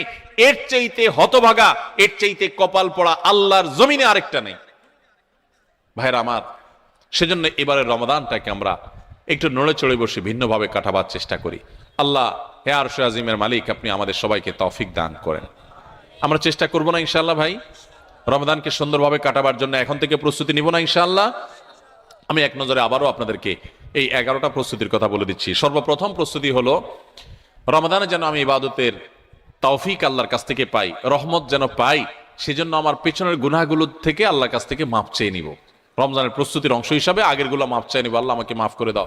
বেশি বেশি ইস্তেগফার পড়বো, সাইয়্যিদুল ইস্তেগফার পড়তে পারি, আল্লাহুম্মা আনতা রাব্বি লা ইলাহা ইল্লা আনত।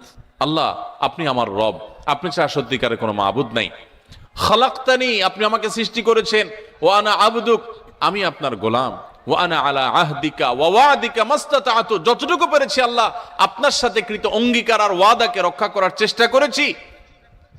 আউযু বিকা মিন শাররি মা সানাত, আল্লাহ আমি যে সমস্ত অপকর্ম নিজে করেছি আমি আপনার কাছে পানা চাই সেগুলোর ক্ষতি থেকে, এগুলোর কারণে যেন আমি বঞ্চিত না থাকি, রমাদানে কপাল পোড়াদের কাতারে যেন শামিল না হই, আমি যেন তৌফিক পাই। আউযু বিকা মিন শাররি মা সানাত আবু লাকা বিনিআমাতিকা আলাই, আল্লাহ যত নিয়ামত আপনি দিয়েছেন আমি স্বীকার করি। ওয়া আবু লাকা বিযামবি, আমি যত পাপাচার করেছি মাবুদ আমি স্বীকার করি। ফাগফিরলি ফাইন্নাহু লা ইয়াগফিরুয যুনুবা ইল্লা আনত, ও মালিক আপনি ছাড়া আর কেউ পাপাচার মাফ করতে পারে না, এখতিয়ার কারণ নাই, আপনি একটু মাফ করে দেন। আল্লাহর কাছে মাফ চাইবো, মাফ চেয়ে রমজানের জন্য প্রস্তুতি নিব, চেষ্টা করবো তো ইনশাআল্লাহ। নাম্বার 2, রমজানের ফাজাইল, মাসাইল, মাহাত্ম্য, মর্যাদা, মাসলা মাসাইল এগুলো জানার জন্য এখন থেকে সেরকম বই পুস্তক কিনে পড়া শুরু করে দিব, ওইরকম আলোচনা শোনা শুরু করে দিব, জ্ঞান অর্জন করা শুরু করবো রমজান সংক্রান্ত। এটা দ্বিতীয় প্রস্তুতি। 3 নম্বর হলো আল্লাহর কাছে এইবারের রমজানে আমি মাগফিরাত এবং নাজাত পেতে চাই, ক্ষমা পেতে চাই, আল্লাহর রহমত পেতে চাই, এই জন্য দৃঢ় প্রতিজ্ঞা করব যে এবার আমি কিছু একটা করবো ইনশাআল্লাহ, এবং এটা সারাক্ষণ নিজেকে জল্পনা কল্পনা করতে থাকা, প্রস্তুত করতে থাকা মানসিকভাবে।